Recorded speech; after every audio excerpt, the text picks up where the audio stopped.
14th April యొక్క విశిష్టతను మనం చూసుకున్నట్లయితే ఈ రోజున డాక్టర్ బిఆర్ అంబేద్కర్ గారి యొక్క జయంతిని బర్త్ యానివర్సరీని భారతదేశ వ్యాప్తంగా ప్రపంచవ్యాప్తంగా కూడా జరుపుతూ ఉన్నారు. ఓకే.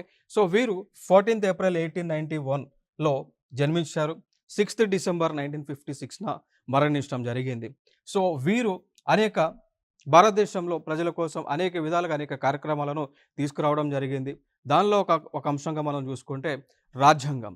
సో రాజ్యాంగానికి father of the constitution, Indian కాన్స్టిట్యూషన్‌గా డాక్టర్ బిఆర్ అంబేద్కర్ గారిని మనం పిలుస్తా ఉన్నాం. కారణం ఏంటి అంటే ఈ రాజ్యాంగం యొక్క రూపకల్పనంతా కూడా డాక్టర్ బిఆర్ అంబేద్కర్ గారి యొక్క అధ్యక్షతన జరిగిందనేటువంటి అంశం.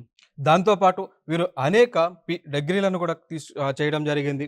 లైక్ ఫస్ట్ డాక్టరేట్ వచ్చేసి ఎకనామిక్స్‌లో వీరు అంటే వేరే దేశంలో చేసి ఎకనామిక్స్‌లో పీహెచ్‌డీ కంప్లీట్ చేసినటువంటి వ్యక్తిగా మనం గుర్తుపెట్టుకోవచ్చు. దాని తర్వాత దాదాపు 64 సబ్జెక్ట్స్‌లో మాస్టర్స్ కంప్లీట్ చేసినటువంటి వ్యక్తిగా మనం గుర్తుపెట్టుకోవచ్చు. దాని తర్వాత first law and justice minister of ఇండియాగా కూడా వీరు విధులను నిర్వహించడం జరిగింది. ఓకే.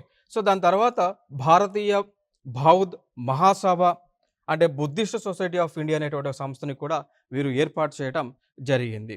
దాని తర్వాత వీరికి భారతరత్న, వారు మరణించిన తర్వాత 14th ఏప్రిల్ 1990న భారత ప్రభుత్వం భారతరత్న అవార్డునిచ్చి సత్కరించడం కూడా జరిగింది అండి.